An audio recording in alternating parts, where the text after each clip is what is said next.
What? We actually had a band. We're live, by the way. I had a band back in high school, and one of our albums was called "Kill Your Dog for Satan." And there's just no music that's heavy enough to warrant that kind of album title. Like it's just not. Sorry, it wasn't just kill. It wasn't just kill your dog for Satan. It was kill. Is that what you said? No, it was just a one kill, but I think one kill is bad enough. Yeah, I don't want to kill any dogs for any reason. I love animals. I like animals more than I like most humans. So let's not do that. Let's not. This is an animal-friendly show. We're animal lovers here. Yeah. Just to clarify for anyone who's joining for the first time, was recommended this podcast, the show, and they hear that co-host for Satan. Yeah, and they're turning to their friend right now and go, "Sorry, what show was this again?" Yeah, this is a VR show. Sure. Yeah. Okay. I don't think I have the proper candles or incense for this. All right, Myles. Listen, we're coming in hot, man. We're coming in real hot. We're starting the show late, and we've got and we're just throwing stuff together last second. Usually we start the call about 10 minutes before showtime. We started the call a minute after showtime. So this is going to be interesting because I don't think either one of us are super prepared. So, but those always make the best shows. So I'm ready. Agreed. Yeah. I am as ready as I'll ever be, Brian. Let's do this. I don't want to hear that. Let's go.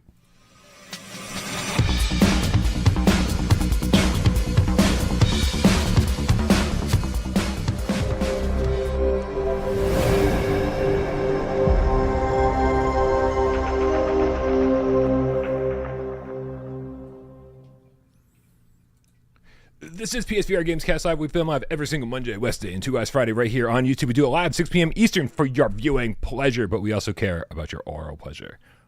These things right here. These things on the side of your head that you stick penises in. Your oral pleasure. That's why I put this thing up on podcast services of your choice. You didn't know, Myles? That's how you do it? My name is Brian Paul from this channel right here without Parole. And the gentleman over here to my left, you're right. It's Myles Dyer from youtube.com/Myles. Well, what can I say, Brian? Every week is a new education for me. Always learning new things. Sometimes about VR, but often about things you can do with your ears. Yeah. Just think what else we might learn tonight. It's about to go off the rails, man, big time. Full of surprises. That's what improv group is all about. Hey, Brian. Hey, Game Cats. Hope you are all doing good. Wow. I was running late for this show today, and then I logged on, and then Brian hadn't even called me yet. Yeah, you were the latest. You were the latest you've ever been, but then followed it up by me being later than I've ever been. So it was great. But then actually we went live pretty quick. I find the later we leave it, the quicker we go live. If we log on a call 10 minutes before, we're going to start 10 minutes after the hour. So maybe this is it. It's all about impromptu group. It is improv group, dude. This is it. Improv group. I feel like is just way more difficult in the heat. It is insanely hot here, and I turn the AC off so I can do this. So you just guys don't hear the AC blowing in the background the entire time. To increase your oral pleasure a little bit.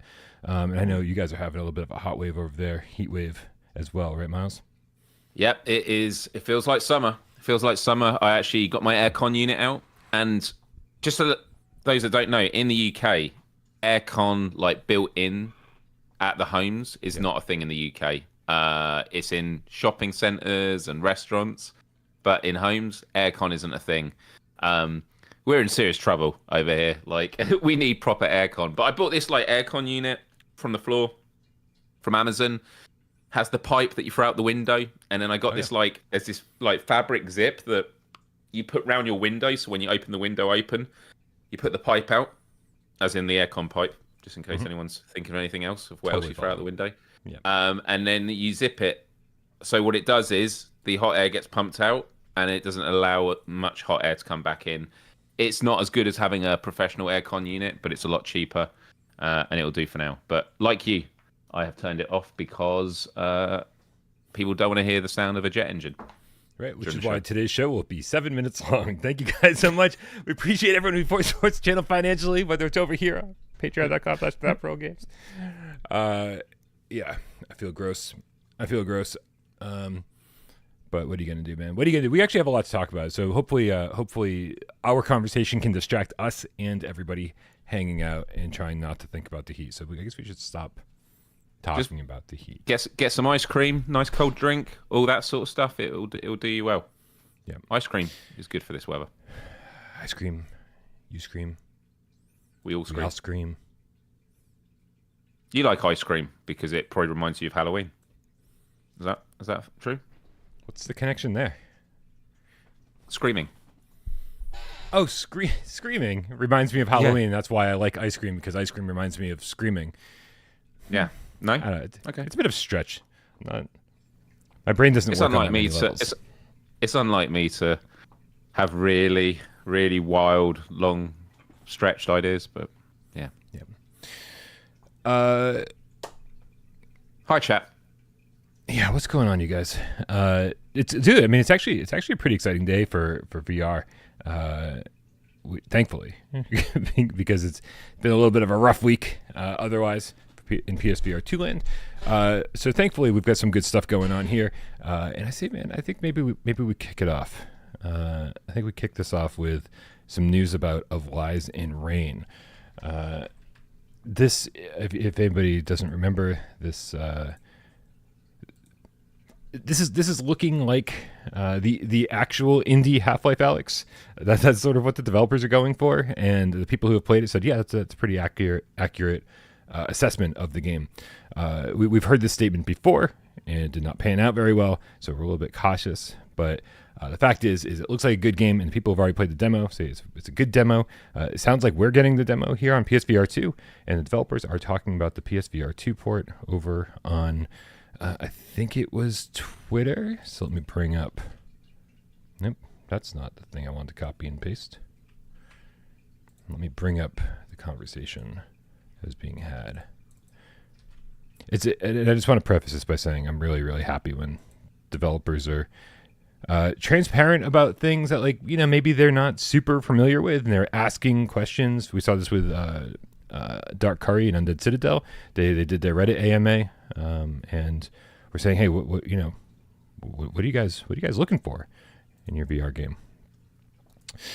So here's what we got. Oh my God, nothing works right. Castello Incorporated, depending on what area of the world they're in. They say, hey, PSVR2 players, we're in the process of porting Of Lies in Rain to PSVR2, and we have a few questions for you. We don't really know what we can manage to accomplish, but we would just like to have some opinions from people who actually play PSVR2 to steer development in the right direction. Refresh rate. Of course, 90 Hz native with no reprojection is better than 60 reprojected to 120, but how much does it matter to you? Myles, right off the bat, I like that they're saying, hey, we don't know everything, but right off the bat they say, hey, this is what we do know. We know that 90 Hz native is preferred. How much does it matter to you? So they're not coming in here with no knowledge, right? Yeah. And then they talk about resolution. They say we have an option to scale up resolution, and with FSR eye tracking, which for all intents and purposes, this is not exactly the same as DFR, but like let's simplify it. That is essentially what they're talking about. We can scale a lot more just in the part that you're actually focused on. The question is it better to have higher overall resolution and say 1.5 to 1.8 multiplier with FSR, or a higher base resolution and lower going back between FSR and FRS multiplier, or even lower resolution with higher multiplier with FSR. 2.5x is max, or no FSR at all. Overall, it's better to have a smoother experience with a higher refresh rate or a higher resolution. And a lot of people came out and said their piece, and it sounds like most people are pretty much, I think, in the same boat of saying, hey, listen, when it comes to stuff like DFR, the stuff that's not in your focal point is very extraneous. The stuff, you can have a much, much lower resolution. We're not going to care that much about it. Fucking who cares about what it looks like on the social screen, as long as when you're in VR, it looks fantastic, right? So what do you think, man? We need more of this from developers, right? We need them talking to to people who know what they're talking about when development starts, right? So we can make sure that all this stuff is implemented. Absolutely. I mean, the VR space is so niche that the community love being in on the action, feeling like they're a part of development. They like having their voices heard because often they feel from some sections of VR, usually the actual like owners of these platforms tend to not listen, or so it feels. And also like this feels like a message that was written by a developer. I mean, it definitely wasn't written by ChatGPT. You can tell from that massive resolution bullet point, which is quite a lot to get your head around. But when, you know, from a marketing background with what we do at Impact Reality is we want developers to write text posts and like put themselves out there because the community loves to hear from people, whether it's about like, why are you making the game? People love to have input and, you know, feel like they're being heard, and people just are interested in hearing about how these games get made. And not that I really want to bring it to a topic that I know you've already covered with Wes on Wednesday or West Day, but I will just quickly say that no one watches this. Say whatever you want. Beat Saber did that post. I think it was on Wednesday about no longer continuing to support on PSVR or PSVR2. That message, like as a strategist, was so poorly written. And you probably covered all this on the show, but when you're writing, dear PS4 and PS5 players, we can't wait to show what comes next for Beat Saber for those that have been with us the last 7 years. It's like, sorry, why are you writing that to the people you're now robbing it from? Like, we're really proud of this last 7 years and everyone who supported us, and because of that, when you're not going to have any of this. Like, it's like it was such a poorly tone deaf message. We talked about it with End Dreams before when they did the April Fool's joke about Synapse 2. So often we see, I'm not going to say corporate, but just like stuff that just doesn't feel present. And in an age where there's so much AI and generated text and stuff, we want authenticity and connection. We want to feel like heard, and therefore it's important that when messages are put out there, it feels respectful and understanding. And it doesn't mean you have to have all the answers. And I think that's what's really great about this post here, which is like, yeah, we get some parts of it, but at the end of the day, what better market research than asking the players itself, which is, we're making this game, we're excited to bring it to you. Tell us what you want, and we'll do our best to make it happen. So just massive credit to this team. Oh, for sure. And actually, I think we criticize a lot of the social teams out there. We say, hey, this was a horrible messaging. The End Dreams thing was horrible. The way that they handled the Beat Saber message was horrible. But I think it's also fair that every time we criticize the way that one social media person does their job, we should give credit to somebody who's doing their job really, really well. Which, I don't know if you saw this, Myles, but SynthRiders came out today. Yes. And wrote, SynthRiders dev PSA, we are not stopping updates or multiplayer support on PSVR2. Hey everyone, Parole here from Kluge Interactive. As we approach the 7th anniversary of SynthRiders next month, we want to thank the PSVR community for your incredible support over the years and reaffirm our commitment to continue developing the game on PSVR2. Stay tuned for new DLC and free updates coming very soon, with even more in the pipeline for the months ahead. See you in the multiplayer. Talk about jumping on an opportunity. This was an amazing post and done at Chef's the perfect time. Yep. It is great, and I love it, and it is the nudge nudge wink wink. It reminds me of even things that, like, this is like slightly unrelated, but when Grand Theft Auto 6 announced that the game was coming out in May next year, Naughty Dog then came out with a tweet saying, we can confirm that Intergalactic Prophecy, or whatever it's called, will not be coming out on this date, as in when Grand Theft Auto 6 is.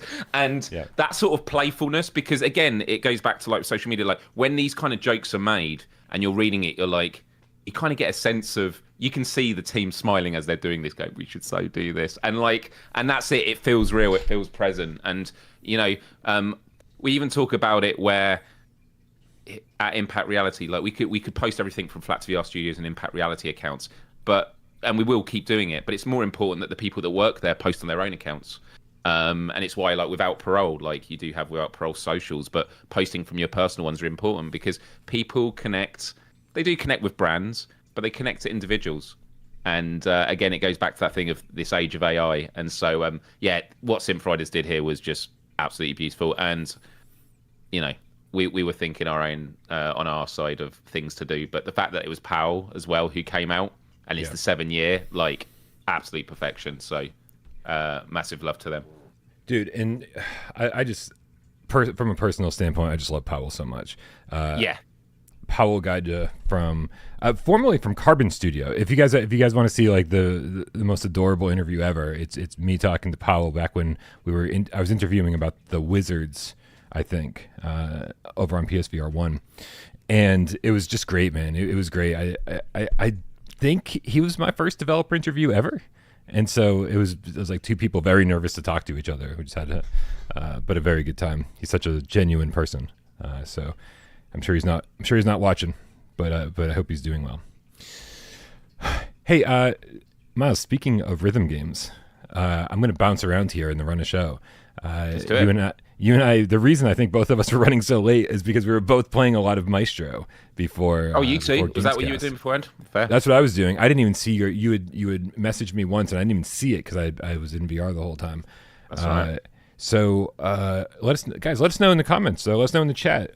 Are you playing Maestro? What do you think? Let me know. I mean, there's a lot to say about Maestro, I think, and so I guess we'll start talking about that now. But give me your first impressions, Myles, and we'll go from there. Sure. So I panic played it like an hour before the show because I was so busy, and I bought it quickly because I wasn't able to grab a key. Jumping into it, and also I will also say, this is my first time experiencing hand tracking on the PSVR2. I actually done it. Really? Yeah. All right. So, what I played was I went in there, I did the tutorial, and can I just say, I think I'm going to ask you straight away on this before I go through my whole thoughts. I thought the tutorial was amazing. Yep. Yeah, so surprised how like narrative driven the whole experience is. You know, we're so used to just being like, oh, here you pick a song. Now here you go. Now you're playing that song. But instead, there's this conversation that's happening. The dude standing next to you. The lights go up and the orchestra reacts and there's people talking and just it has a sense of. I don't want to jump ahead of it. I don't want to jump ahead of the story from where I'm at, but it has a sense of like Headmaster, like almost like there's something up here. Right, something very weird seems to be going on, and I just hope it gets crazier and crazier the further through the game you progress. Yeah, it was great. I have to say, I got a minor jump scare at the beginning because the guy in the room, he's behind you, and I looked behind him, and I was like, I didn't know you were there. I didn't think it was that kind of game. Right. But yeah, like the tutorial is great, and I was curious to know. And just to say, when I started playing, I played it with the motion, the sense controllers to begin with, and the haptics of tapping. I don't even know what it's called. The conductor stick. The baton. Is it the baton? Is that what it's called? I think. Yeah. Okay. All right. I mean, well, you can just call it the wooden stick if you're not confident in the baton. Yeah. Well, tap on the table, it feels good, and then you learn all the different moves, and it's like pointing to bring people in.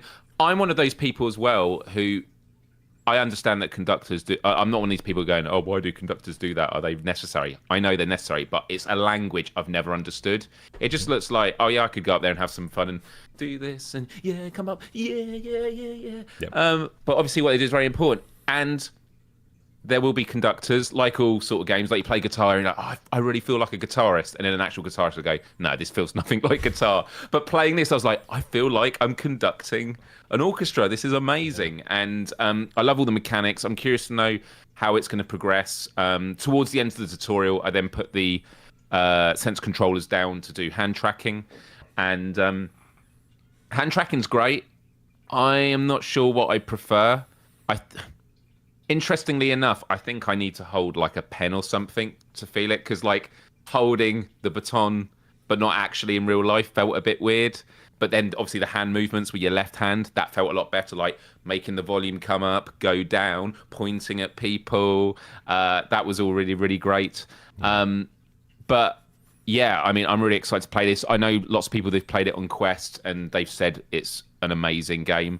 And I think this is one of those VR experiences for the longest time, even before it came out on Quest. I was always like, being a conductor in VR seems like a no-brainer. But it's a no-brainer as a concept, but like you got to execute it really, really well. And I feel that this has been executed very, very well. Hand tracking, though, I think the frame rate and like compared to the Quest hand tracking, obviously they've been working on it for a much longer time, is so much smoother. Like this feels a bit janky, but like once you're in with it, you know, into the move, you're not thinking about it anymore, and it does feel great. And I probably would stay with hand tracking.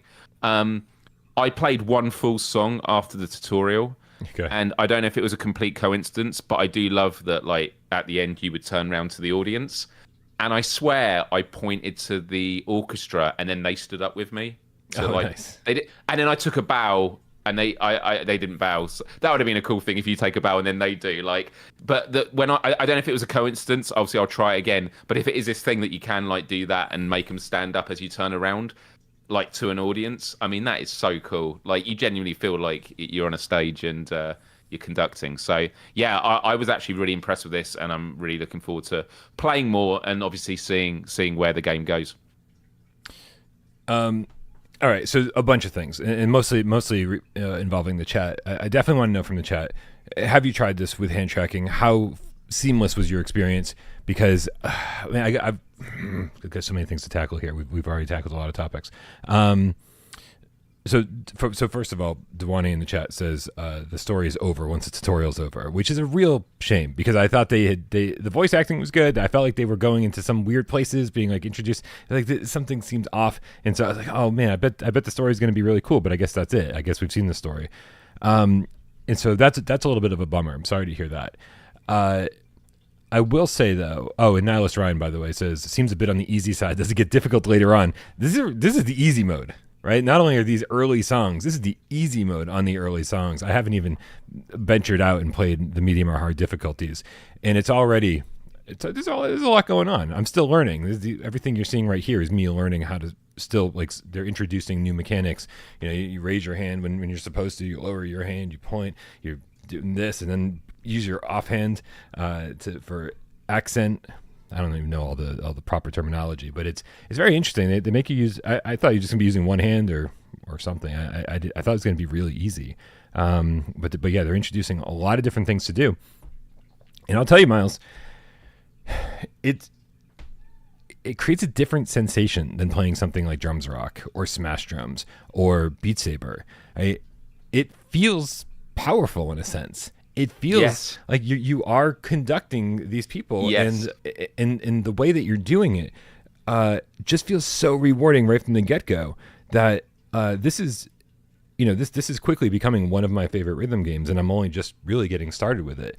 You know, I generally like rhythm games more once I've gotten really good at them, and I can start showing off and feel really good about it. And this is, you know, right from the get-go being like this is like the Beat Saber feeling. You get in there and right away you're like, oh, this is cool. Yes. Oh, this feels really good, right? Yep.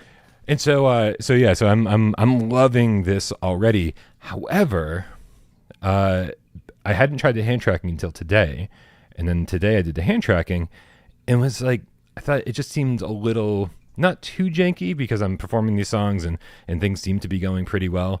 I grabbed a chopstick just to have something in my right hand, and it seemed like it was really. That's what I need to do. It seemed like it was really fucking up the hand tracking because I was using the lightsaber from the DLC pack, and it was extending and retracting and extending and retracting and extending and retracting, and would only stop that if I was using a controller or put the chopstick down, so I ditched that pretty quickly. It was an issue.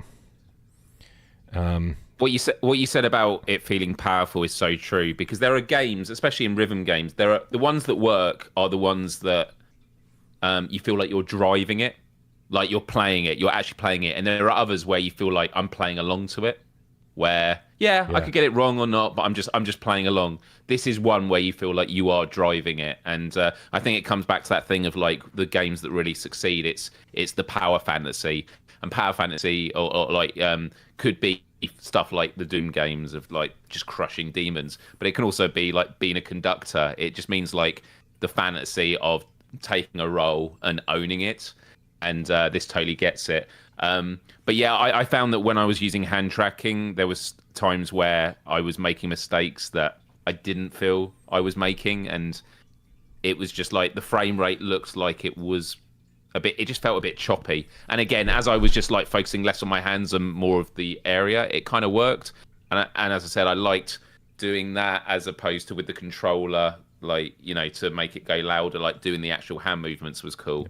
But I'd like it to be optimized more. I don't know how that would work, but yeah.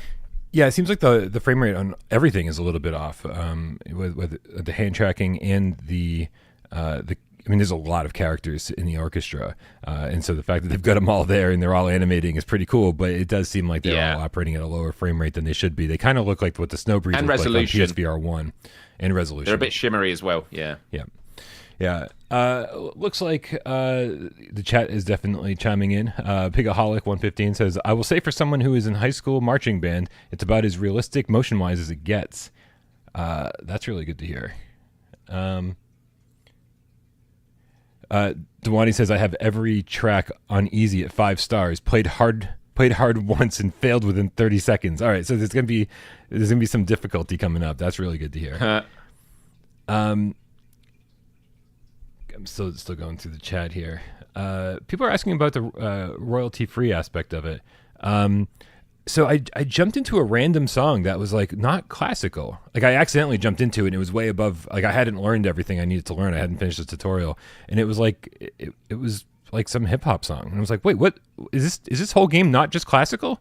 So I'm really interested to see like what other tracks are ahead of me. Yeah. Oh, Looper's chiming in. They have a couple of newer tracks, some jazz and stuff, even some rap. There we go. So Looper knows what's up. This is a Christmas game that I would put family and friends in, just like watching them play it and laughing around and stuff. Like it's one of those games, because a conductor is something that millions of people know what a conductor does, but have no idea what they do. Yeah. and it's like and I just think that's the genius of this. And I love that you are actually on the stage and that you do have an audience behind you. And I really wanted to peek behind during that. I was like, no, I've got to concentrate, but like, there's an audience there. Yeah, it's a great feeling to tap the book and get the orchestra ready, and then it's just waiting there. You see like the impact arrows. Oh yeah, and you start it. Yeah, that was it. Yeah, I was like, oh wait, when do I go? I'm the conductor. Yeah. Right, they're waiting on me. This is what I do for them. Yeah. yeah. It's like, hey guys, when do I start? We're waiting on you. I'd love it.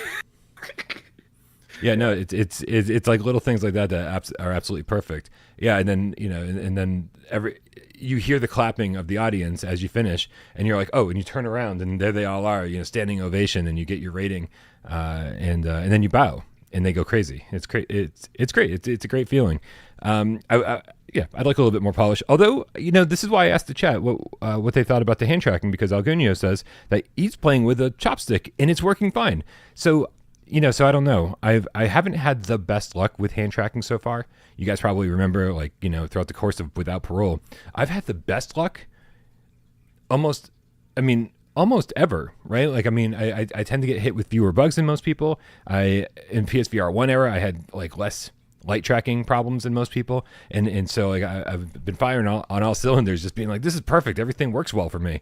And then it seems like the 3 games I've tried hand tracking in are like fine, but could be better.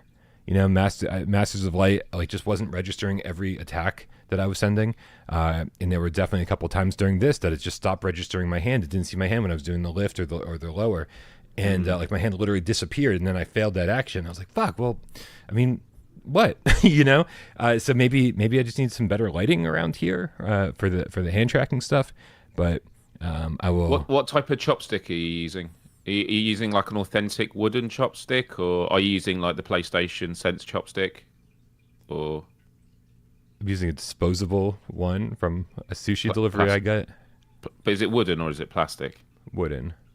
Okay, maybe that should work. I do have plastic ones because I have Pokeball ramen bowls in my cupboard. Oh, that's so badass.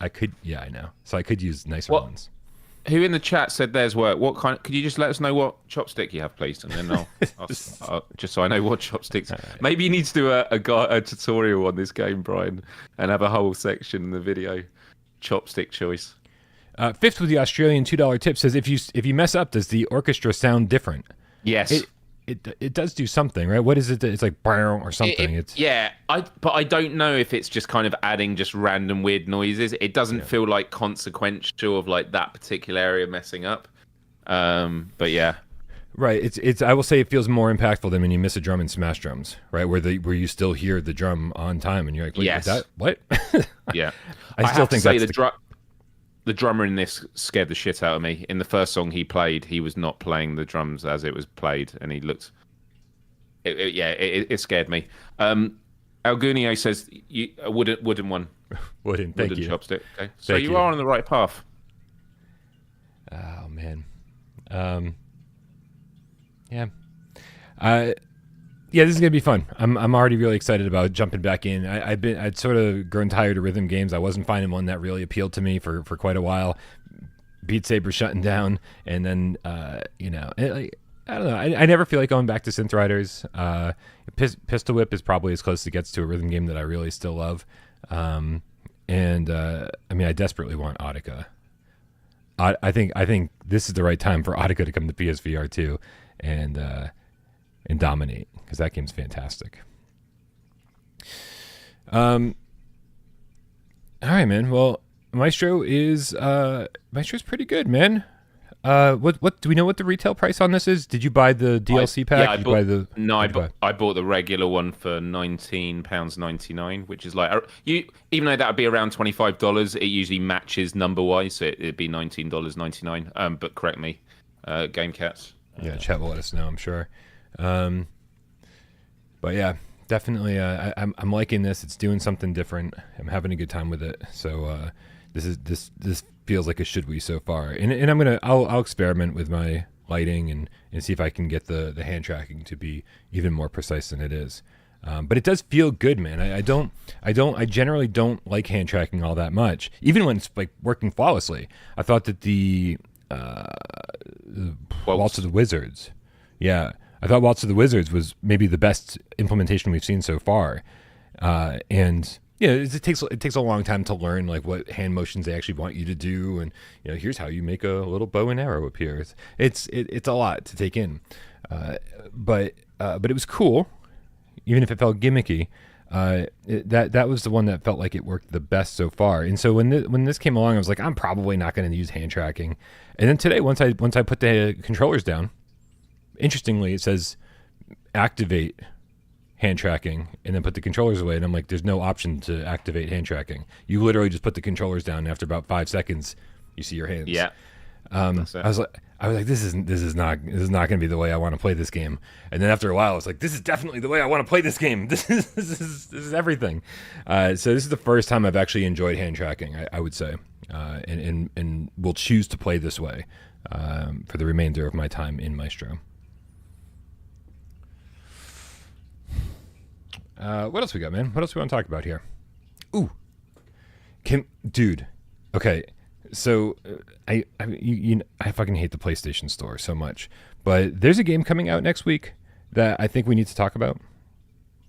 All right, let's talk about it. Now, here's the problem. I hate the PlayStation Store so much for many reasons, but one of the many reasons I hate it is because there's no screenshots or trailers for any of the games on the PC client side of things. Right? If you activate the PlayStation Store from the PC, no screenshots for any game on the whole PlayStation Store. No trailers for any game on the entire store. On the mobile app, there's one. On the PlayStation app, on your actual PlayStation, there's trailers and screenshots. But not here. So one of the games that's coming out next week, Miles, is called Truck Simulator 25 VR American Driver. And right before the show, the best I could think to grab the trailer was to screen record it. Sorry, sirens on my end. Was to screen record it on my cell phone, on the PlayStation app, and bring it over here. And as it turns out, the screen recording was so low res that it looks like this. However, it's watchable. It is watchable. It's watchable. It is watchable. I mean, it's super, super low res, but you guys get the idea. This has to be AI generated. Like, there's no way this is the game that's actually coming to PSVR2 next week. There's just no way. What are you doing, buddy? Step into the driver's seat. Yeah, it looks so good that this just can't be real. This just can't be real. Do you by any chance have access to this trailer? It's like not available on YouTube, and I don't know. I just have no idea. So what's this? Look at this. You said this was from your phone. This is from my phone, yeah, and so it's super, super low res. But I mean, but where from? Where was the trailer? On the PlayStation app. Oh, sorry. So only through the PlayStation app, right? Okay. Yeah. So if you're on your actual PlayStation 5 or on the PlayStation app on your phone, the images are available. This, the trailer is available. Looper says it's just another Flight Sim 2020 or 25 scam. Twitcher says 404. Reminds me of Grand Theft Auto 3. Like in terms of the graphics and stuff. I mean, it looks really good. It looks really good. I mean, this just has to be AI generated. Like, we're gonna get the crappiest looking extreme off-road racing, whatever game that was called. Like, there's just no way that this is legit. Yeah, Nihilus Ryan says, isn't there 2 of these games coming, a USA one and a Euro version? Yeah, nice. There are.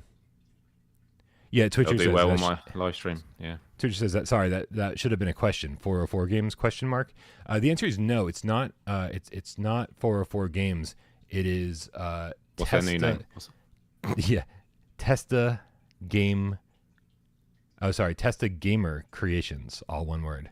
TESTA Gamer Creations. And if you look them up on Steam, they just got a shit ton of games that they've pumped out. But like. And dude, I know like Grand Rush VR, Highway Car Traffic Racing Simulator, whatever it was called, also had a very disingenuous trailer, but at least most of it was pretty accurate. This is just driving me up the wall, man, because like, I don't know. If this game is what I think it is, it's going to be horrible, like just absolutely horrible. So. It might be a top 10 contender though. Yeah. Bitmappy says the steering wheel's on the wrong side. Not here in the States. This is the American driver one. This isn't the European driver one. So this is actually right. So hold on a second. So real quick, let me tell you what it says on the store. I am going to be AJ for the next minute. Can we have a moment of silence, please, here with the sirens? Like a fucking 5 seconds without sirens today, please. Like, do your job, but fucking give me 5 seconds of peace between you doing your job. This is how I'm gonna end, Myles. The sirens are just gonna drive me up the fucking wall, and I'm gonna go insane, and you'll find me in an asylum someday. Because I'm just gonna be sitting on the floor going, sirens on my end, sirens on my end, sirens on my end. It's like that's how the whole thing is gonna end. It's gonna be horrible. Key features: interactive truck cabin, operate various controls, shift gears, manage lighting, and interact with a fully immersive truck interior. Fully functional mirrors.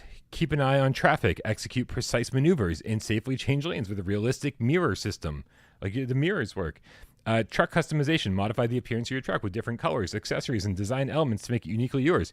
Tuning and performance upgrades. Enhance your truck's engine, suspension, brakes, and other components to improve power, handling, and efficiency. Dude, if this turns out to be any good, I'm going to be shocked. But man, if it's bad, this is a fucking really misleading trailer. Bitmappy says, if you can pull the horn, I'm in.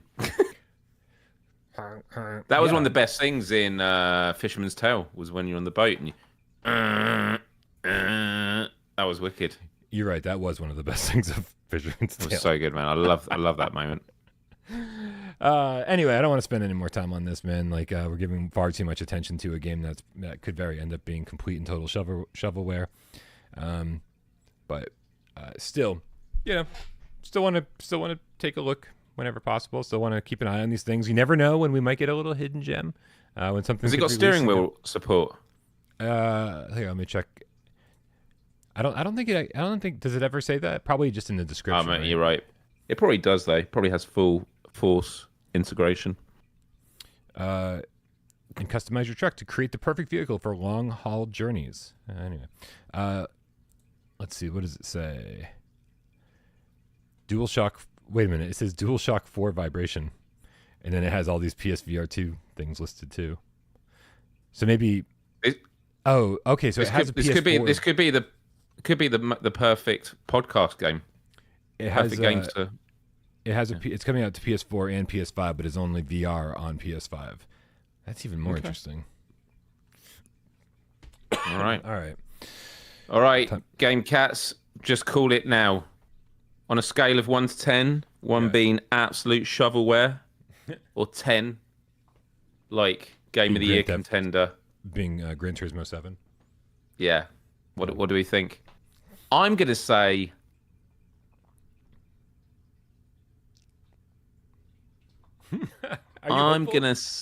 I'm thinking. I'm basically trying to work out what side of a 5 out of 10 is it. Is it a 6 out of 10 or is it a 4 out of 10?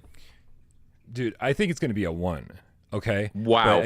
But that's under the assumption that this trailer is completely lying to us. Because if this trailer is not completely lying to us, then it could be a 6 or a 7, maybe. All right, I'm going to give it a 4. Okay. That's fair. I'm going to give it a 4 out of 10. It's totally fair. But for my hype, well, hype level, I'm going to give it a 2. I'm curious. Some of those shots, I'm like, God, if it does look like that, yeah, I'm going to be putting on some heavy metal and just go blasting down. I mean, what the collision physics when you hit a car? Is the car going to rock over? Is there going to be crumpling physics? No, there's going to be none of that. Is it you hit a car and you just go from like 100 miles per hour to like, and you just stop? All right, man. Time for the big news of the day. Not only did we get a brand new launch trailer for Undead Citadel on PlayStation VR 2, Myles. Whoa. Which I'll bring up right now. Undead Citadel release date announcement trailer. Here it is. But we also get a release date. 2027. 2027. Nice. Yeah. It's coming out next week. It's June. Whoa. It's 2027 next week. Oh shit! What happened? Yeah, that's what happens when you work at Impact. Time just flies. Yeah, it's coming out. God. Oh shoot! I don't actually have the date handy. That's really weird. Why don't I have the date handy? It's like literally next week, the 23rd. That can't be right. Fake news. 24th. Come on, 24th. Totally fake. Fake news. This is why I need to prep more before we actually start a show, because it's little things like this that I don't even have handy. But you know what? I say we just go straight to the PlayStation blog post, and we'll see what they have to say over there about this. And actually, real quick, at the top of the PlayStation blog post, June 26th is what it says. We can bring this thing up. I was on AJ's show yesterday, and it's so nice to be on a show where you don't have to operate anything, where you just like sit and shoot the shit. It's like, wow, this is so easy. You guys have it so easy. It's so good, man. It is so good. Really nice. Thank you, Brian. You're welcome. So let's interact with this. Let's see. This was just posted today. It says, "Sharpen your blade. Undead Citadel arrives June 26th on PS Space VR 2." This is from Daniel Solis over Dark Curry. Hello, Daniel. Yeah, Daniel's amazing. He's a person I've been interacting with since 2019 or whatever it's been. He's really good. And yeah, I think I saw Looper in the chat saying the first teaser was what, 2019? Is that what it 2018, was? 2018, yeah. 2018? Yeah, I mean, I can only imagine how early in development it was 2018, right? And then just how much longer it ended them taking to finish up this, even the Steam version, like never mind the Quest version or the PSVR2 version. Small team over there, and we'll have a review ready for launch. But let's get through this thing, man. Let's see. Hey Slayers, the wait's almost over after a long journey. Undead Citadel is finally making its way to PSVR2 on June 26th. I feel like this announcement, Myles, means AJ owes me at least a pizza or two. I think he was pretty confident that this game was never coming out. This game has been a long time passion project for us. We set out to make something that really feels like you're in the middle of a gritty, undead infested world where every swing, block, and stab actually matters. No button mashing, no floaty physics, just you, your weapon, whatever's crawling towards you. It says, what is Undead Citadel? At its core, it's a first-person action game where you fight through a plague-ridden medieval world overrun by the undead. You'll be fighting your way through a plague-ridden citadel. It's weird. Everything's plague-ridden. Using over 75 different weapons, from swords and axes to bows and even war hammers. You'll also find 4 wild potions. Slow down time, supercharge your strength, or freeze enemies in their tracks mid-charge. Wait, slow down time, supercharge your strength, or freeze enemy in your tracks mid-charge. He said 4. There's only 3. Daniel, you fucked up. Plagues. It's chaotic in the best way. What's it? Plagues. Oh, increase the plague-ridden. Got it. Okay. Yeah, number 4. Yep. Nice. The game features a full story campaign with handcrafted levels, puzzles, and lore to discover. We also included horde mode, endless waves, score chasing, chaos, and an armory where you can test every weapon that you found in a sandbox environment. We designed everything from the ground up for virtual reality. Combat is fully physics-based with one-to-one hand movement and almost zero delay. When you swing your arm, that's exactly what happens in-game. Every impact has real weight, every parry matters, and every mistake has consequences. PSVR 2's precise tracking and responsive haptics make a huge difference. Whether you're dodging a sword, blocking with a shield, or nailing a headshot with your last arrow, it all feels smooth, immersive, and intense. Undead Citadel will run at 90 Hz, allowing players to experience more natural and responsive motion when turning or dodging. It makes the world feel more real, especially crucial when the player is physically interacting with the enemies in intense melee encounters. Not to mention, for players sensitive to VR, 90 Hz is a sweet spot for comfort, providing smooth locomotion and rapid movements, which come in handy when playing the Horde mode. Undead Citadel on PSVR 2 takes full advantage of the hardware to make everything feel just a bit more real in ways you might not even notice at first, but definitely feel. The adaptive triggers add subtle resistance as you grab a weapon, like when sliding your hand along a sword handle or pushing buttons in menus. It's a small detail, but it adds a tactile feel in your interactions, making a huge difference inside the game. Then there's headset haptics. For example, when you take damage, you'll feel a quick pulse that adds a physical edge to the action. It's not overdone. It's just enough to add a sense of presence. It's one of those features that you don't realize you appreciate until it's not there. He's echoing, I think, what we say on this show a lot, Myles. It is so strange to go and play a Quest game and just not feel headset haptics or adaptive triggers when firing weapons. You just get so used to it, and it adds so much to the immersion that when they take it away is when you really notice that it's not there. Absolutely. Both of these features, adaptive triggers and headset haptics, are exclusive to PSVR 2, and we're delighted how they enhance immersion. We put tremendous effort and care into this one, and we hope that you feel that when you play it. Thanks to all the support and patience along the way, we hope Undead Citadel gives you a combat experience unlike anything else in VR. That's awesome. That's all you got? Hyped. It's awesome. Yeah. Are you more hyped for this? Can you hear that? Or no? No. Okay, it's pretty loud. I got nothing. Do you notice that, like when, like we call it a burglar alarm, security alarm goes off? You hear them all the time. Your first thought isn't, oh, someone breaking into the house. It's, someone's alarm has gone off by mistake. You know. Yeah. Same with car alarms. You're not thinking, oh, someone's breaking into a car. It's, the winds, like. Yeah. Anyway, sorry, distracted.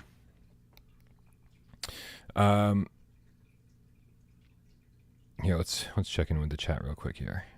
Really good blog post though, Brian. And generally, like, this is sort of a game that I've sort of kept at arm's distance because it's just been talked about for so long. It has become a bit of a joke in the terms of like, is it ever coming out?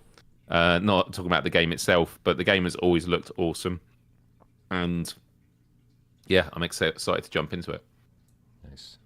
Yeah, I am too. There's I had to pass on doing a Zombie Army review because I just couldn't convince myself to care enough to play it. And I want to be fair. I definitely didn't want to like stop after a couple hours and then just push out a Brian bite and say how much I wasn't enjoying it. Really, these are the kind of games that you want to see through to the end before you formulate like a final opinion and put out a video on it. Undead Citadel is the same way. I think I'm super hyped to get back into VR and play some of these longer games coming out, man. With Firmament, I just got a release date, and that's coming out I think July 2nd. I'm stoked to go through and play like a nice long single player narrative driven adventure. Same with Undead Citadel. These games we've been waiting a long time for, and they definitely have my name written all over them, right? As I like multiplayer games, I really do. VR has convinced me to be a multiplayer game. This community playing with you guys has been crazy, and learning that I actually like some people online. It's nice, but my favorite way to play games has always been very solitary, and just tell me a story and let me go through and discover things on my own with no interference from other players. So I'm really excited, man. I feel like we've got a good number of titles just on the horizon that are all really screaming my name. We got Noctis with the €1. Thank you so much for showing up.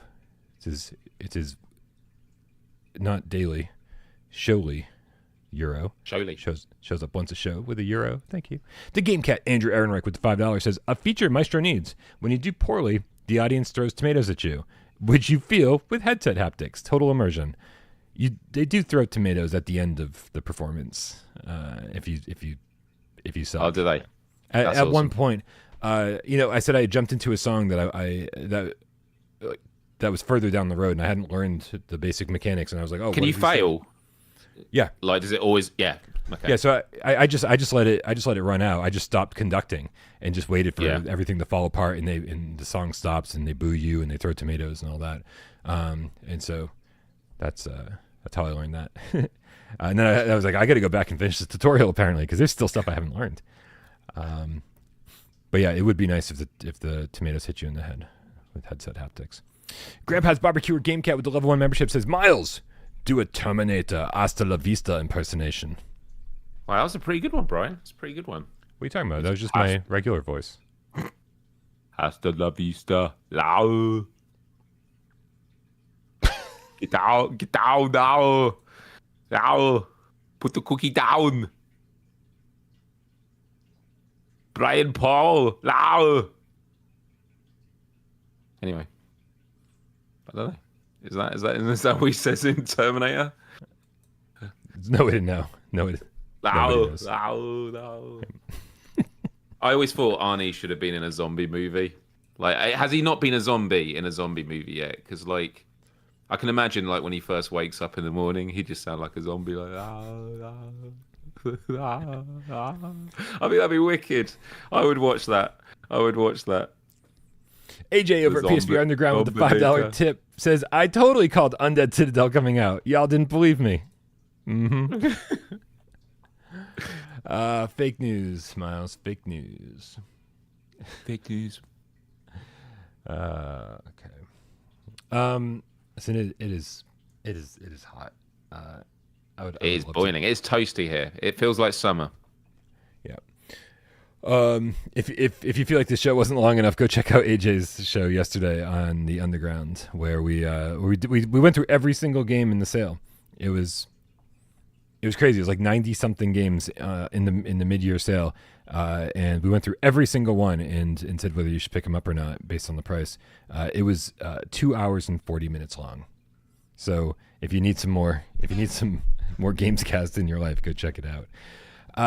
That being said, I think we should still do a 4-minute challenge before we get out of here. What do you think, Myles? Sure. Is it my? It's my. Oh, you hosted it last time, but then we did miss out on a week. So yeah, back to you. All right. Yeah, I mean, you're more than welcome to pick a game if you wanna do that. But I was just Or did I pick it last time? I have no idea. I mean, I'm happy to pick. Yeah. I'll pick. You can pick. That's fine. I'd like to pick. I was gonna do it just to get back on track, but I'm more than happy to. That's cool. To play instead of host. Cool. No, I'll pick one.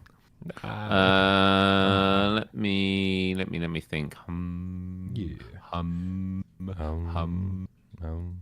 All right. Yeah, I got one. All right. I think so. All right, you guys. You know how this works. I'm gonna need all the help I can possibly get. Myles has a game up in that pretty little head as his. And it's up to me and Tornado over here and all of you guys out there to figure out what game that is. It might be PSVR1, it might be PSVR2, but we've got, what that was, 4 minutes and an infinite number of yes or no questions to figure it out. Make sure you suggest some good questions in the chat and then give me some good answers based on the responses we get. Let me put up a timer right here. All right, you guys. On your mark. Get this. Go. Is it on PSVR 2? Yes, it is. Okay. Is it on PSVR 1? No, it's not. Is it PSVR 2 exclusive? No, sir. Okay. Is it a first-person shooter? No, sir. Is it a puzzle game? No, sir. Is it do you have melee weapons? No, sir. Is there combat? No, sir. Would you call it more of an experience than a game? No, sir.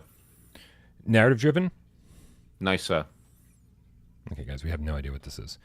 We know nothing about it. Is it educational? No, sir.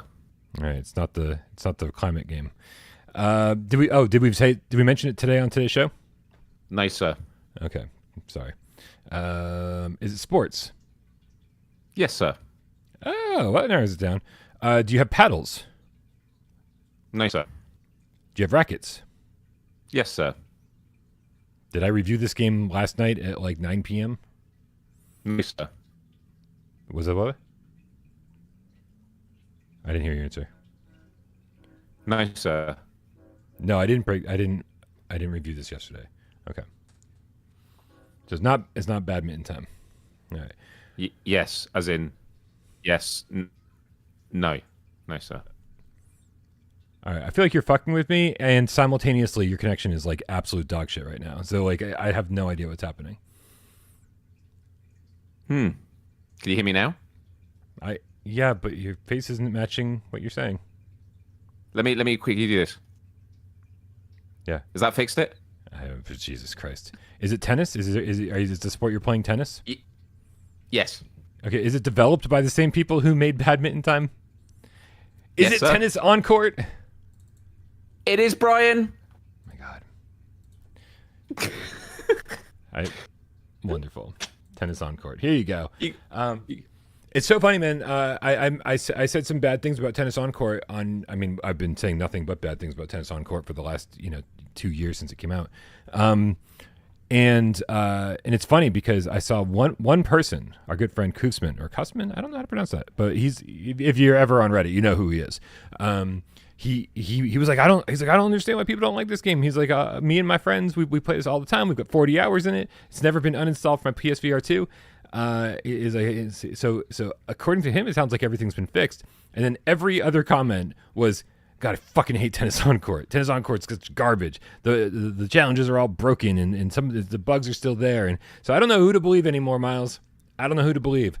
But I'm just happy that badminton was really fun.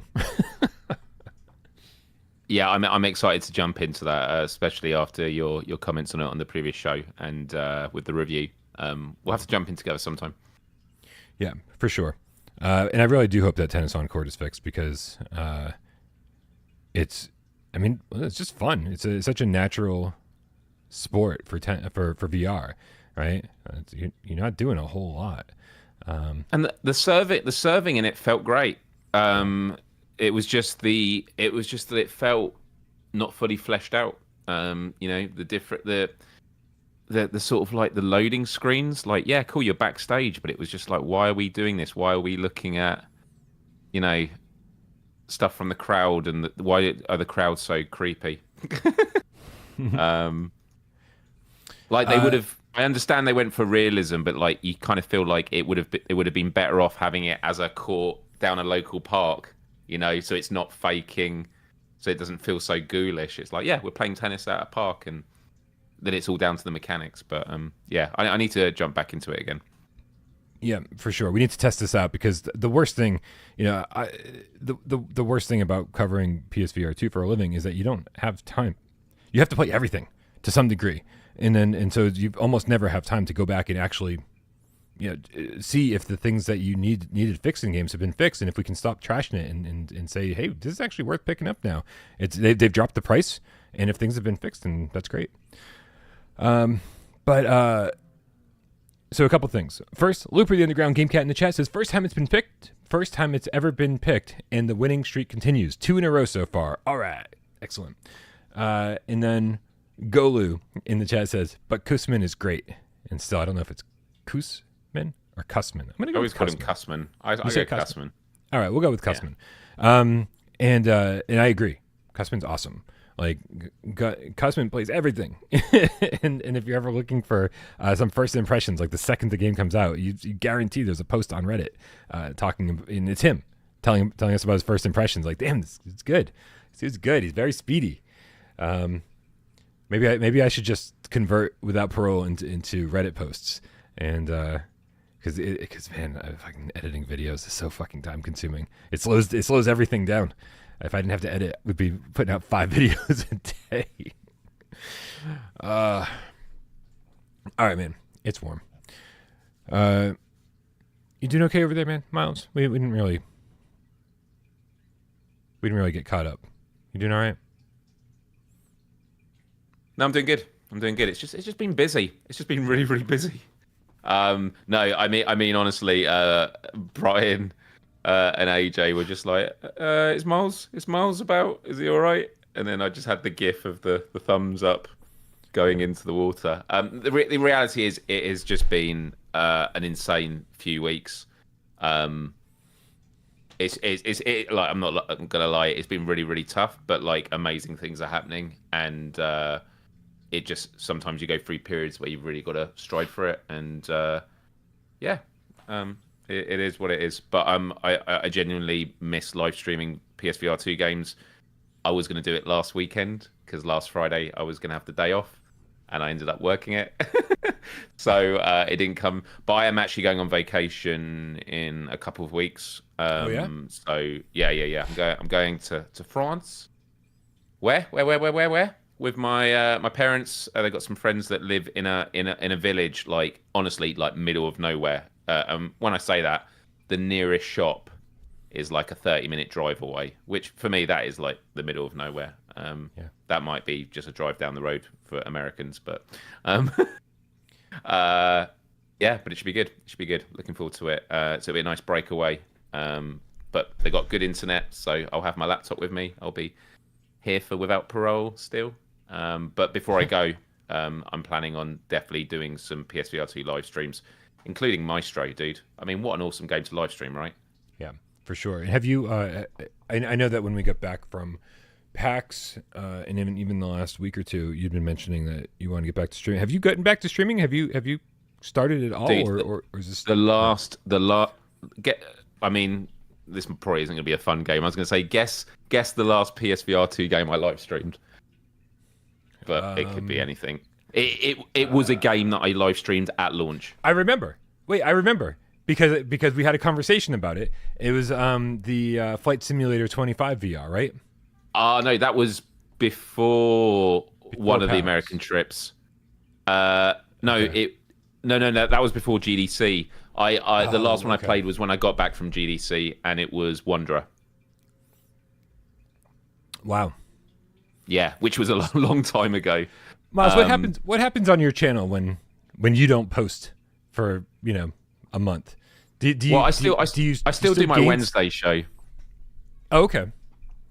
So I still live stream my Miles Die Alive, but honestly, dude, Miles Die Alive is me in a meeting, or finishing a meeting, and then it's like 10 minutes, and then I'm like, what am I going to even talk about? And like, and create the thumbnail. And I just feel terrible every week because this community is amazing. They've done a lot for me, and at the end of the day, they're always like, Myles, take care of yourself. Like, we're just happy when you show up and do it. And it's like, you know, you feel this pressure, and we have these conversations a lot.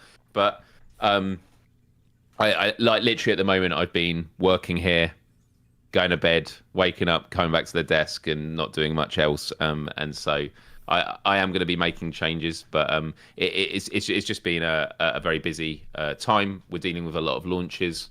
We've got, just trying to be careful what I say. No, I'm allowed to say it. We're working on 2 launches that are happening this Thursday. One of them super excited for, which is VRACER Hoverbike, which obviously it's Quest, but dude, like, and game cats are always asking, like, is it going to come to PSVR2? Is it going to be PSVR2? Like, regardless of what the answer is, Wes and I work at this place. What do you think we're championing on the inside? And to be honest, everyone champions it. Like, we want it as many platforms as ever. So if it's an answer no now, like, then like this is why we want it to do well on Quest, because it maximizes the opportunity. But having played it, it's so much fun, and it just like it feels like Wipeout. Like the closest we're gonna get to Wipeout, obviously it's a Hoverbike game, but like all the features, all the customizations. I think it's got like 7 different game modes. There's like a mode that's kind of like Tron, where you have like a neon flare behind you. It's got career mode. It's got the combat mode.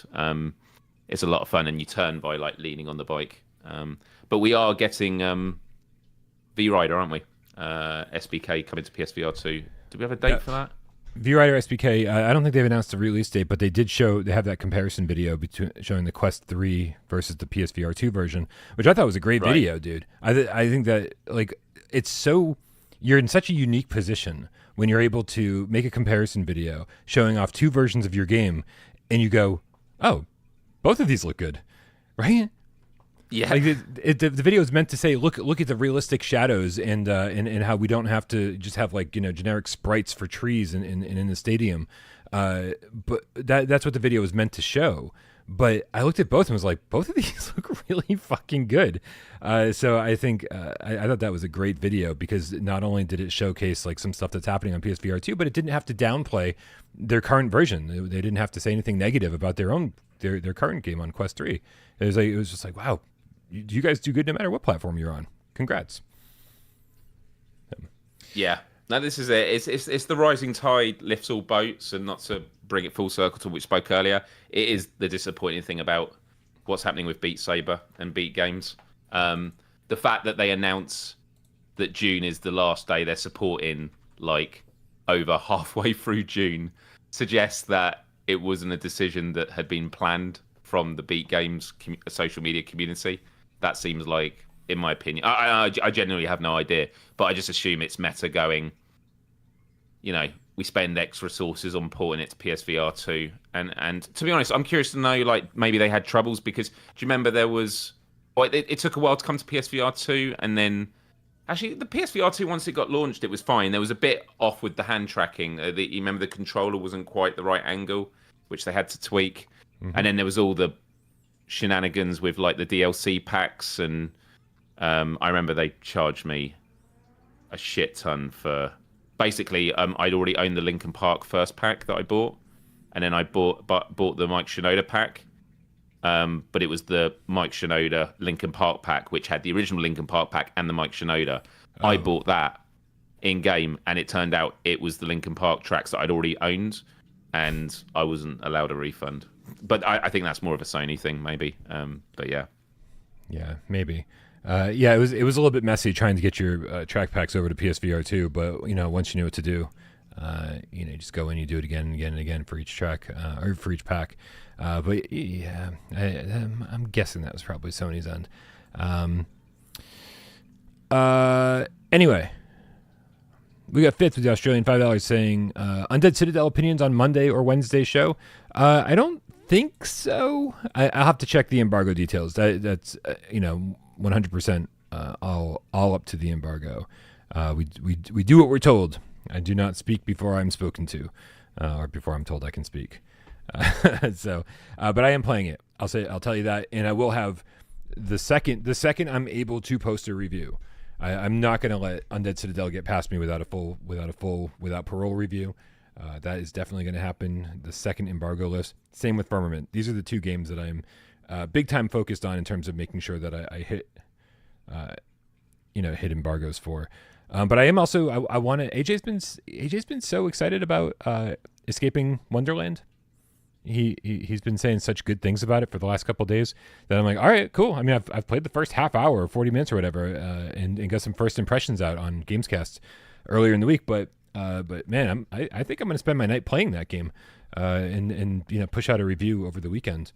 Oh, nice. Yeah, I mean, I don't know if you've been in there, man, but like it just looks nice. It's running at a great frame rate. It's super high resolution. It's nice to grab the world and move it around and like really put your head in there and like investigate these little details in this diorama world. It's nice. Like shove my head. Yeah, I probably played the same. I played about half an hour at Gamescom last year on Quest. Yeah. I was like, yeah, this is super cute. My memory, it was quite a while ago now, was I like the voice acting and like the characters. It felt very whimsical and cute. But it's like with all these games, and it's why like when I do my Let's Plays anyway, it's always very hard. Does it stick the landing? Like, where does it go from here? Like, you can have a really solid opening, but for VR, you have to really nail it to get people to stay in the headset longer. Like, it's one thing to play a game and sort of coast with it on your couch, but when you're in the headset, it's like it really takes a lot more to get people to want to stick around. So yeah, and that's where I was at with Down the Rabbit Hole, the first game in the series. It seemed like it was off and running, like right from the get go. I was like, oh, this looks good and it's fun and really, but then the later puzzles just bored the crap out of me, and some of it just felt like really, like it's just not as well put together as the first half. So I'm that's why I feel like they might have learned some stuff as far as like level design and giving the players a little bit more of what they want. So I'll be checking that out. We got more sirens on mine. We got Joey Bats with the level 1 membership. What's up, Joey Bats? Says, did you see the Xbox branded MetaQuest 3S yet? Rypop was just telling me about it right before I jumped in to do the show. It looks good. I mean, great. But like, is this just what Xbox is doing now? They're like, well, we can't seem to make our own hardware, so we'll just have other people make our portable, have other people make a headset that we're not making VR games for. You can just play what Xbox Live games flat in the headset. Is that? Talk to me. What's up about it? I mean, the honest answer is all I've seen before coming on the show was a screenshot of, I don't know if it was a leaked or a guess of what it looks. Anything in black, I love, like really, so that appeals to me. Okay. Look, in my mind, this is me being the optimist, is if it is just a way of like it's another platform to put Games Pass on and get people playing it in the Quest headset. And by the way, I love the screens in like using screens in mixed reality in the Quest 3 headset. It's awesome.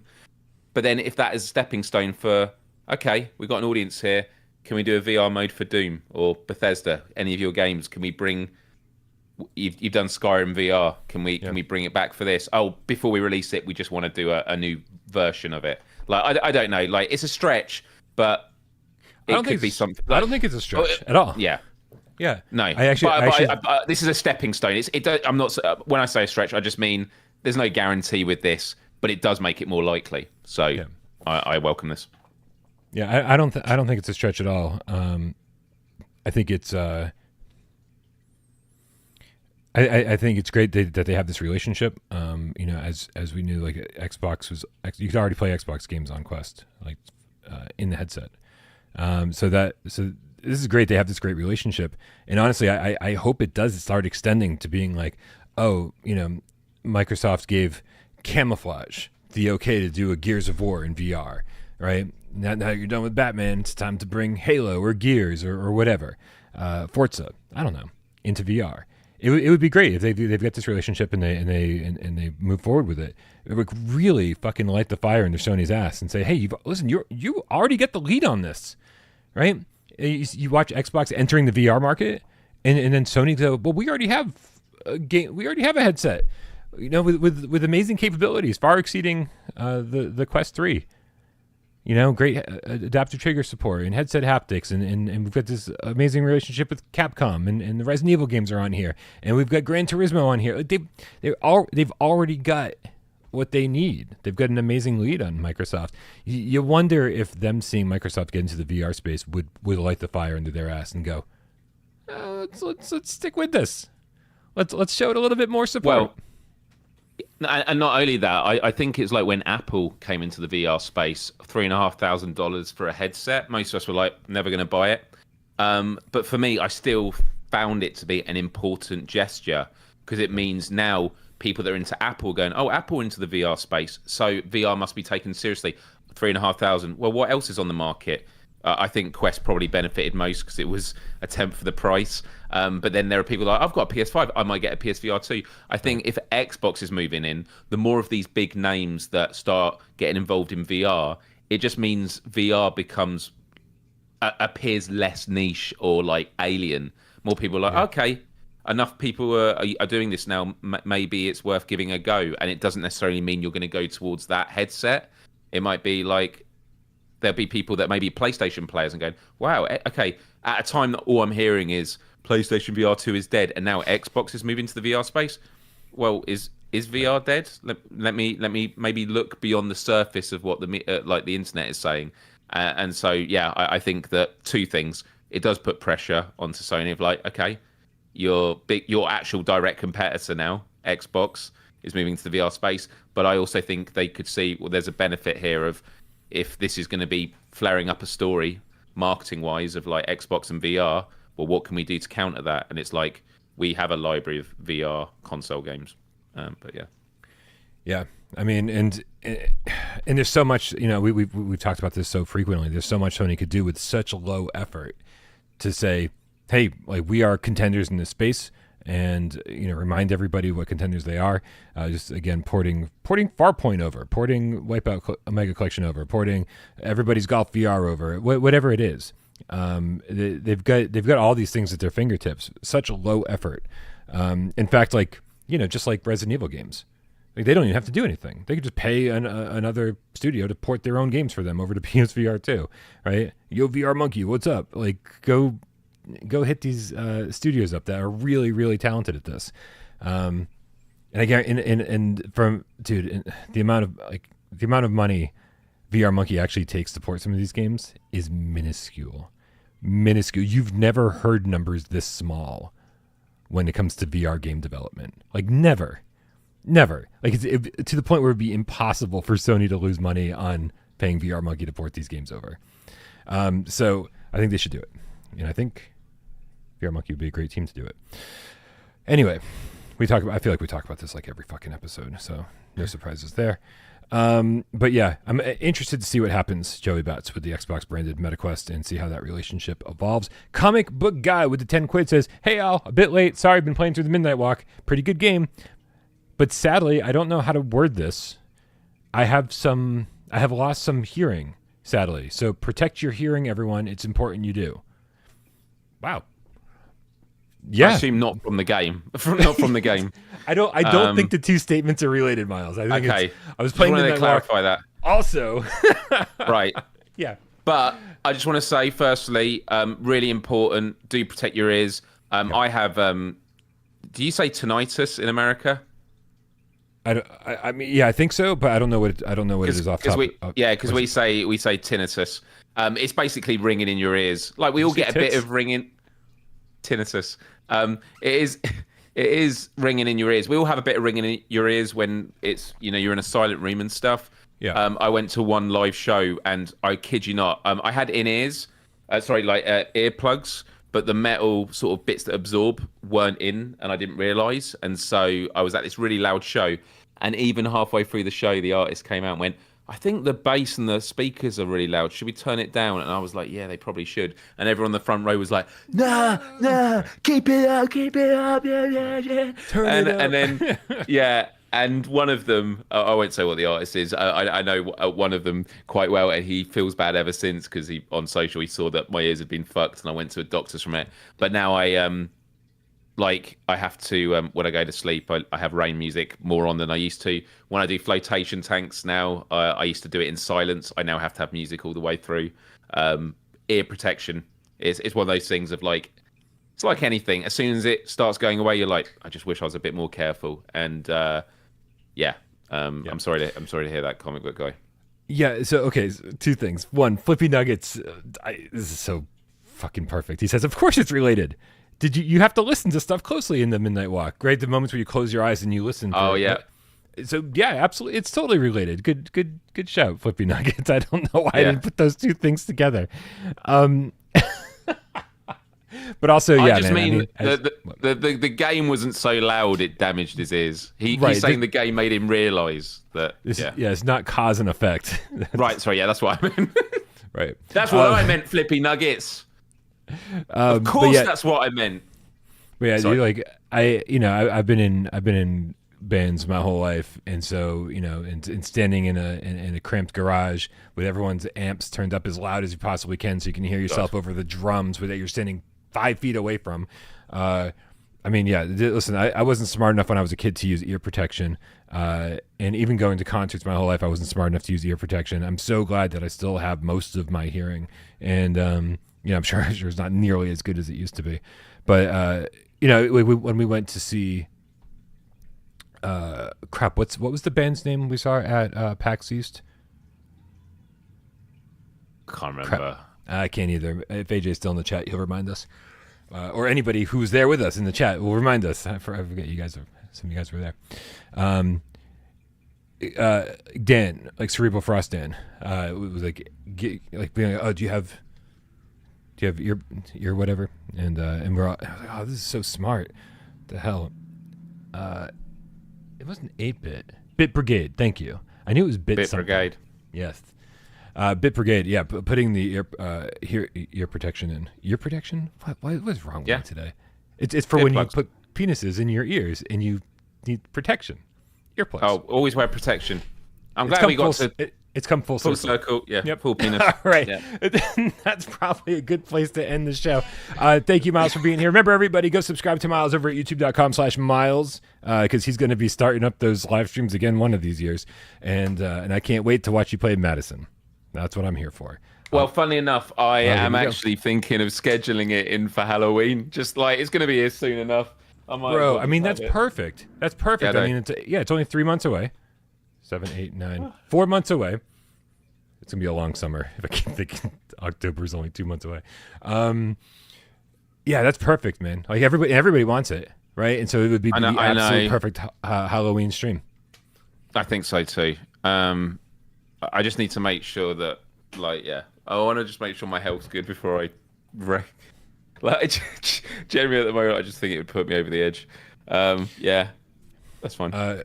So go subscribe to Myles so that when he finally streams Madison or any other game that he'll be playing over the course of the next 4 months, that you're there for it and you get your notifications. So turn on the bell, hit the bell, make sure you're notified. The things that YouTubers say, whatever, ha ha ha, make it sound like, yes, Nick is behind. Like and subscribe, yo. Nick is 5 minutes behind the rest of us. He just came through with Bit Brigade, ? I love it. And that's it, guys. Thanks for hanging out with us today. We love you so very much. And it is time to get out of here. So thank you, everybody who supports the channel financially, whether you're a Patreon supporter over patreon.com/WithoutProGames, you're a member over here, you tip during this show. It all means so very much. It keeps the lights on. It keeps me being able to do this full time. And I appreciate you so very much. Lots and lots of content coming over the course of the next couple of weeks. I'm so excited to play some of these new games. It's going to be great.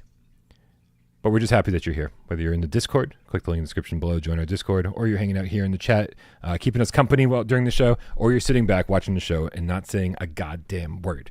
We know you're out there. We love you just as much.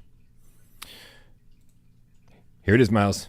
Your clip of the week, courtesy Random Toxie, the VR game Smilodon. Tip of the week. Let's go. Who's a good boy? Who's a good boy? Who's a good hellhound? Hell yeah! Who's a good boy? Who's a good boy? Oh, you want this? No, you don't want that. You want this? Oh, you want this, don't you? You want this, don't you? You want this, don't you? Isn't it cute? You want this, don't you? Go get it! Pew! Oh, he's a good boy. Who's a good boy? That's right. You're a good boy.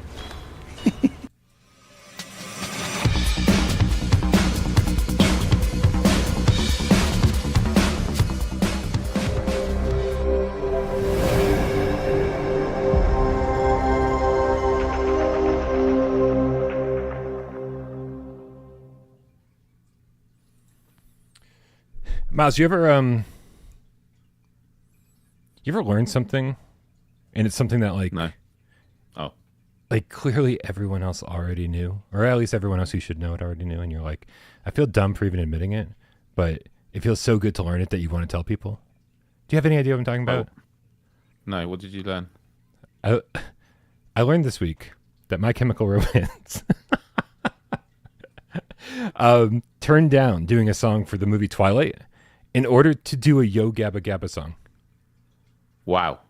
And there's a music video. It's called Every Snowflake's Different, Just Like You. And it is my new favorite song. It is my anthem for the week.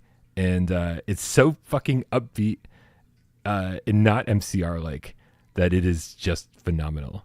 I love it so very much. And you never knew. I never knew. No, so Wow. here's another thing I should point out. I didn't know. I didn't know, by the way. I'm not saying but like, you didn't know. But you never say, "Oh, MCR is my favorite band." No, right? Of course. Right. And so I say MCR is my favorite band, but there's a huge difference between saying MCR is my favorite band and being like, I'm the biggest MCR fan there is, right? Because big MCR fans like can name every single song and know every single lyric, and they just, I mean, they're obsessed. They've probably seen MCR like 15 times live or whatever, right? They're my favorite band, but I still know shockingly little about them, and it's, which is great. Because I feel like there's always something new to discover. Oh, some leaked song off of that album that never got released, or this Yo Gabba Gabba song, or like, you know, like just changes in band members. Like, this is how little I know about the band. Like, I'm like, oh, the drummer from the first album wasn't the same one as the third album. That's fucking crazy. Yeah, dude, you got to check out this song. Every Snowflake's Different, Just Like You. It makes me smile so fucking much, and I love it. I love it so much. That's it. All right, I'm gonna check it out. Happy Friday, everyone. We love you all.